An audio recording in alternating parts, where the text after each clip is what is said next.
If you clicked on this video, assumedly you want to write a book. And I'm gonna take a wild guess here, you probably want it to be a little decent. It's no secret that writing a book is definitely the bane of some people's existence. I know it is for me right now. It's easier said than done. There are a multitude of issues that come with writing a book. Doubts of your skills, fear of failure, and so much more. Though we're usually by ourselves trudging through the trenches of the writing process, we definitely need a little help sometimes. And sometimes the advice you're looking for might be in one of these very videos. These are my 5 best beginner tips as a writer who's been at it for 2.5 years, baby, for you to interpret and use to your heart's content. Hello, how are you? My name is Ollie. I'm currently in the middle, well, not in the middle, I'm actually only like 25,000 words in, of the first draft of a gay-ass dark fantasy book, and she's behind me right here. I've been writing creatively for 2.5 years now, so you can trust me when I say that I know a little something, sometimes. I started learning about the craft of writing back in late 2022. Now that I'm more experienced, I've written some short stories, a little novella here and there. I'm gonna share with you my top 5 tips as a beginner to writing your first book. And though I say book, no matter the genre, style, length of what you want to write, I believe that all of these tips can be applicable to any creative writing form you want. If this advice helps at least one writer out there, I know I will have done my job. Let's go! The first tip is to consume what you want to create. Assumedly, if you want to write a book, you should probably read them too. Now, when I first heard this, I thought it meant I was supposed to go insane and set a reading goal for an absurd number of books a year while juggling a million other hobbies and extracurricular activities, as well as school. Don't do that. I thought reading as much as I possibly could was going to make me a better writer. And it does, that's actually proven. But I was focusing on how much I was reading rather than what I was reading. So don't feel discouraged at all if you're a slow reader or you're just not really into reading that much. I forced myself to slow down significantly this year because it was getting to a point. Even if you only finish 2025 or the next year, whatever, having only read 3 books a year, that's still really good. Your quality as a writer is not determined by how much you read. You can read 100 books a year and absolutely suck at writing 1. All that to say, it's not about how much you read, but rather what you read. If you want to write cozy fantasy, you should probably read cozy fantasy. It's very important to step outside the box, but reading inside your genre is going to drastically improve your understanding of the genre. If you're reading books that are published recently, you'll have a better understanding of today's market, which could definitely absolutely push you forward in the traditional publishing process. And you'll find a lot of similarities between the books you read. Usually there's some general plot structures, you'll find some similarities in the character trait, but of course they are all unique in their own ways as well. Oh, but Ollie, I don't have any story ideas. Okay, if you don't have any ideas for a story, think of this. What are your favorite types of stories? What are your favorite books, shows, songs, art pieces, etc.? I suggest compiling a mental list or a physical list of your favorite things that you like to see in stories. Tropes, character type, relationship dynamics, themes, scenery, tone, voice, all of that fun stuff. Once you have a list of these things, I like to combine them into a coherent story idea. That is not only a substantive idea, but one I know I'm going to enjoy because it's literally just a list of all my favorite things. I would much rather read the terrible first draft of your book that's just everything you love and you're passionate about than a probably published version of a book you had absolutely zero interest in writing. Chances are you would as well. Number 2, write what you want to read. This one's basically just the last one, but in reverse. What is the type of book that you would personally give 5 stars? Again, favorite tropes, stories, characters, whatever. The most noticeable thing to me in a book is whether the author actually had fun writing the story. And it might not seem like it, but that enthusiasm actually leaks onto the page. Back in 2023, when I was just an itty bitty baby writer, I spent a lot of my time writing books that I thought were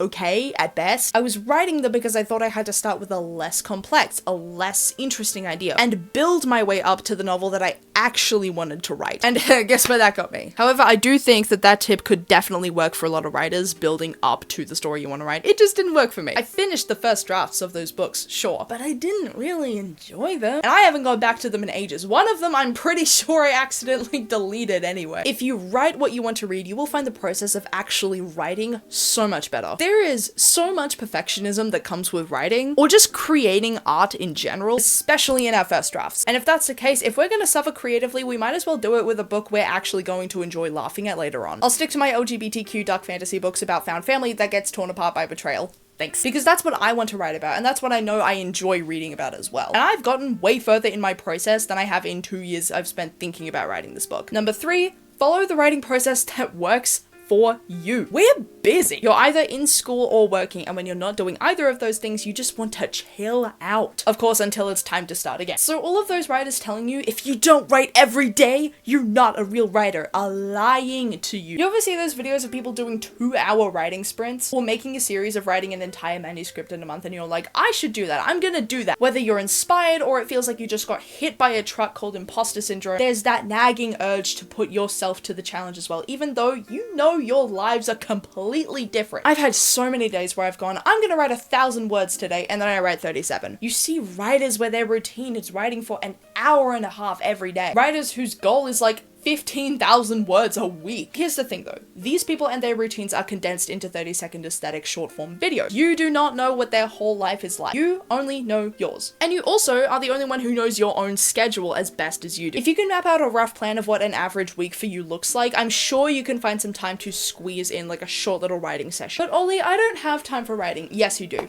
Yes, you do. You're just procrastinating. How do I know?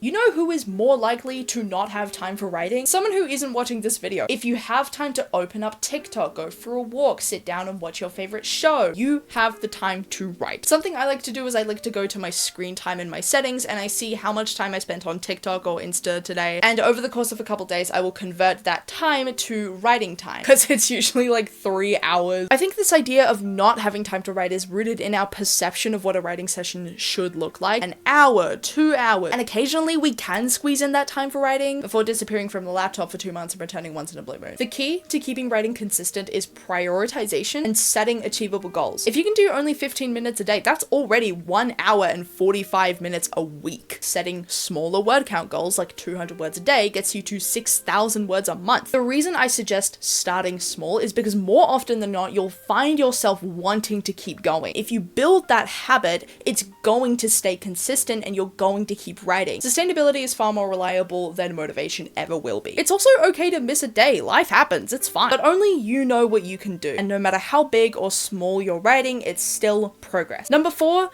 just start writing. There is a very popular piece of writing advice. I'm sure you've definitely heard of it. It's to outline. Plan your book before you write it. And I am absolutely not saying that this is not a good idea. It's clearly helped so many writers. It's that popular. Me personally, well, do you want to know why I only started writing my fantasy book this year, despite thinking about writing it for 2.5 years? It's because I thought that meant I had to know the full scope of my story before I started writing it. I got so much advice telling me to not pants the story, that I'll write myself into a corner if I do. And listen, maybe I will. I'm still in the first draft, but hey, I'm 25,000 words in so far, and the world isn't on fire, so I think I'll keep going. My point is, if you're stressed about how much you think your story is going to contain and you feel like you're falling behind because you're not writing, but you also just don't know what happens in a lot of the scenes, first of all, take a deep breath and just start writing anyway. You don't have to write the book, but write a summation of what you want to include in your book. A brief outline of your plot, your characters, their arcs, what do they want, what do they believe, and then just go for it. See what happens. It also, again, doesn't even have to be the story you want to write. You could do what I tried to do and start small. It didn't work for me, but it definitely will work for a lot of writers. What I mean is writing short stories, flash fiction, poetry, anything generally in the vein of what you want to write, I think is a really good way. Just something to get you writing. But Ollie, my writing sucks. Keep writing anyway. That's like the fastest, easiest, most reliable, and most guaranteed way you'll get better at writing. It's not a bad thing to suck at the thing you love doing. If anything, that's an invitation. It's basically your laptop screaming at you to keep going because the only surefire, rapid writing advice that will instantly improve your writing is to write. And this goes for pretty much any creative skill. I suck at drawing and I always have, but I'm not getting any better by sulking about it and not drawing because I suck. I would also rather jump off a bridge than use AI in the creative process at all. You can watch a million videos on writing advice, tips, hacks, whatever, and you can do all of this research, but none of it matters unless you actually start writing. It's gonna suck at first, but you don't have to throw yourself into the deep end. That's why starting small and slowly building up is effective. And finally, number 5, let your writing be terrible. When you start out, again, you're going to suck. And for that reason, so many writers stop working on their project. Perfectionism is probably one of the biggest enemies of writers and creators in general, because you're putting such a high expectation on yourself when you've barely started. That's why you need to let your writing suck. Let it be what makes Shakespeare roll in his grave. But Ollie, I don't want my writing to suck. No one does. But the only surefire way to get good at writing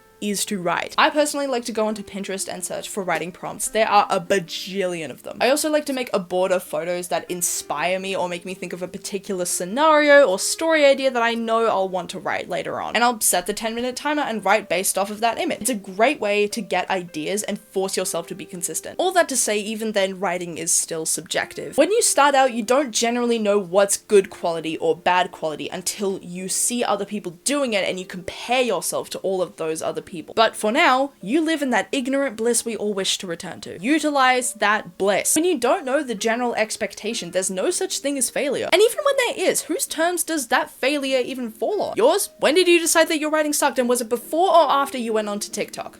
When did we decide that failure existed in art? Because that's all that creative writing is, an art form. Whether it's a hobby of yours or you want to pursue a career out of it, the judgment you receive is all biased and all subjective. So let your writing suck, because it's better to have an actual terrible version of your vision than a perfect vision that only exists up here. There you go. Those are the 5 tips that I have for you. I hope that this video helped in whatever way. I hope your writing goes really well too. And thank you so much for watching what will hopefully be my first writing video. Finally, I have spent so long procrastinating filming a YouTube video. Have a good day. Take care of yourself.